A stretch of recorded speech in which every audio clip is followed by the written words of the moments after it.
بسم اللہ الرحمن الرحیم۔ شادی کی پہلی رات جب میں نے اپنی بیوی کو دیکھا تو اس کی کالی سانولی رنگت دیکھ کر میرا دل بھر گیا۔ میں سخت دل ہو گیا، اسے طلاق دینے ہی والا تھا کہ وہ میرے قدموں میں گر گئی اور روتے ہوئے کہنے لگی، آپ چاہیں تو دوسری شادی کر لیں مگر مجھے میرے گھر میں رہنے دیں۔ میں گھر کے کسی کونے میں پڑی رہوں گی لیکن اس جگہ سے محروم نہ کیجیے۔ اس وقت میں نے فیصلہ کیا کہ ایک حسین لڑکی سے نکاح کروں اور اسے گھر لے آیا۔ میں پہلی بیوی پھر نوکرانی کی طرح اس کی خدمت کرنے لگی۔ گھر کے سب لوگ خوش تھے کیونکہ مفت کی خدمت گزار مل گئی تھی، مگر ایک رات مجھ پر ایسا انکشاف ہوا کہ میری روح کانپ گئی۔ میں گھر کے باہر کھڑا اندر جانے کی ہمت نہیں کر پا رہا تھا۔ قریب کی مسجد سے مغرب کی اذان بلند ہوئی تو میں نے آسمان کی طرف دیکھا اور دیکھ کر لمبی سانس لی۔ سردیوں کی شام تیزی سے رات میں بدل کر رہی تھی۔ میں سوچنے لگا کہ چاہوں یا نہ چاہوں مجھے گھر میں داخل ہونا ہی ہے، کیونکہ میرے پاس اور کوئی ٹھکانہ بھی تو نہیں تھا۔ آخرکار میں نے دروازہ کھولا اور اندر داخل ہوا۔ گھر ہمیشہ کی طرح چمک رہا تھا۔ ماربل میں میرا عکس صاف دکھائی دے رہا تھا، گویا دن میں کئی بار صفائی کی گئی ہو۔ میں مٹی سے آلودہ جوتوں کے ساتھ چلتا گیا تو پیچھے نشان بنتے گئے۔ ڈرائنگ روم میں داخل ہوا تو میری دوسری بیوی فریحہ خوب سجی سنوری کالے لباس میں ٹی وی دیکھ رہی تھی۔ ہاتھ میں چائے کا کپ تھا۔ وہ دیکھتے ہی مسکرائی اور مجھے پاس بیٹھنے کا اشارہ کرنے لگی۔ پھر اس نے کچن کی طرف رخ کیا اور آواز دی، سمیہ ذرا یاسر کے لیے بھی چائے لے آؤ۔ میں خاموشی سے اس کے پاس جا کر بیٹھا، مگر آج میرا دل بجھا ہوا تھا۔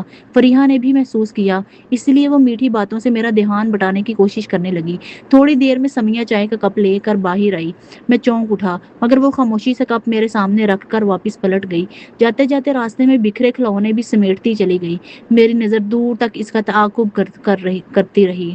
کھانے کے وقت ہمیشہ کی طرح لذیذ سالن پکا تھا، گویا سمیہ کے ہاتھوں میں جادو تھا۔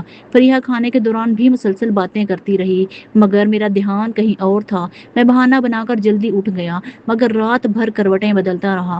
نیند آنکھوں سے کوسوں دور تھی۔ آخرکار میں بوجھل دل کے ساتھ اٹھا اور کمرے سے باہر نکل آیا۔ ڈرائنگ روم میں آہستہ آہستہ چل رہا تھا کہ اچانک ایک کمرے سے آواز آئی۔ میرے قدم خود بخود اس طرف بڑھ گئے۔ میں نے دروازے پر ہاتھ رکھا اور جیسے ہی کھولا تو اندر کا منظر دیکھ کر زمین میرے قدموں تلے سے کھسک گئی۔ جو کچھ میں نے دیکھا وہ میری برداشت سے باہر تھا۔ دل کی دھڑکنیں بھی قابو سے باہر ہو گئیں۔ سردی کے باوجود پسینے ماتھے سے بہہ رہے تھے، آنسو رکنے کا نام نہیں لے رہے تھے۔ میں بے اختیار ماضی میں کھو گیا۔ 3 سال پہلے جب میں لندن یونیورسٹی سے پڑھ کر واپس آیا تو میری شخصیت نکھر چکی تھی۔ خاندان میں کوئی میرا مقابلہ نہیں تھا۔ یہاں کے لڑکے تو کم عمری میں ہی ورک شاپوں یا دکانوں پر بٹھا دیے جاتے، مگر میرے والدین نے دن رات محنت کر کے مجھے لندن بھیجا اور میں خود کو ہواؤں میں اڑتا ہوا محسوس کرتا تھا۔ میں بہت ہی لائق تھا، اس لیے جلدی اسکالرشپ حاصل کر لی۔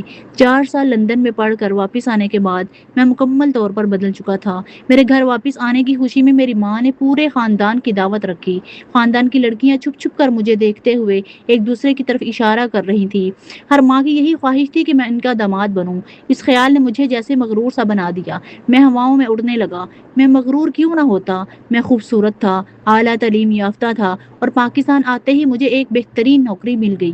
ہمارے مالی حالات بہتر ہونے لگے۔ ان سب چیزوں نے مل کر میری شخصیت میں ایک عجیب سا غرور پیدا کر دیا۔ دعوت کے دوران بھی میں نے سوچ لیا تھا کہ میری دلہن میری ٹکر کی ہونی چاہیے۔ اس خیال نے میرے دل میں ایسی جگہ بنا لی تھی کہ کوئی بھی لڑکی آسانی سے پسند نہیں آتی تھی۔ میں ہر کسی کو اپنے معیار کے اساس پر سے پرکھتا۔ دعوت ختم ہوئی تو میری ماں بہت خوش ہوئی تھی۔ وہ بار بار میری بلائیں لینے لگی۔ پہلے اس خاندان کے لوگوں نے مجھے کبھی منہ نہیں لگایا۔ آج میرا بیٹا اعلیٰ تعلیم یافتہ بن کر لوٹا تو دیکھو سب کیسے میرے آگے پیچھے پھر رہے ہیں، میری ماں فخر سے کہہ رہی تھی۔ میں مسکرا دیا تو وہ ابا کے پاس جا کر بیٹھی اور انہیں کسی رشتہ دار کے بارے میں بتانے لگی جنہوں نے مجھے اپنی بیٹی دینے کی بات کی تھی۔ مجھے اماں کی بات سن کر غصہ آ گیا۔ میں کہنے لگا، اماں میرے لیے لڑکی ڈھونڈنے کی کوئی ضرورت نہیں، شادی میں اپنی مرضی سے ہی کروں گا۔ میری بات سن کر اماں کے چہرے کا رنگ اڑ گیا اور وہ کہنے لگی کہ خبردار جو ایسی بات منہ سے نکالی، شادی کی نسلیں اور ذات سب دیکھنا پڑتا ہے، پتہ نہیں کہاں لڑکی کی شادی کرو گے، کہاں سے لا کر لڑکی کی شادی کرو گے۔ سب سے پہلے تو یہ دیکھنا پڑتا ہے کہ لڑکی گھر بسانے والی ہونی چاہیے، اس لیے شادی تو تمہاری میں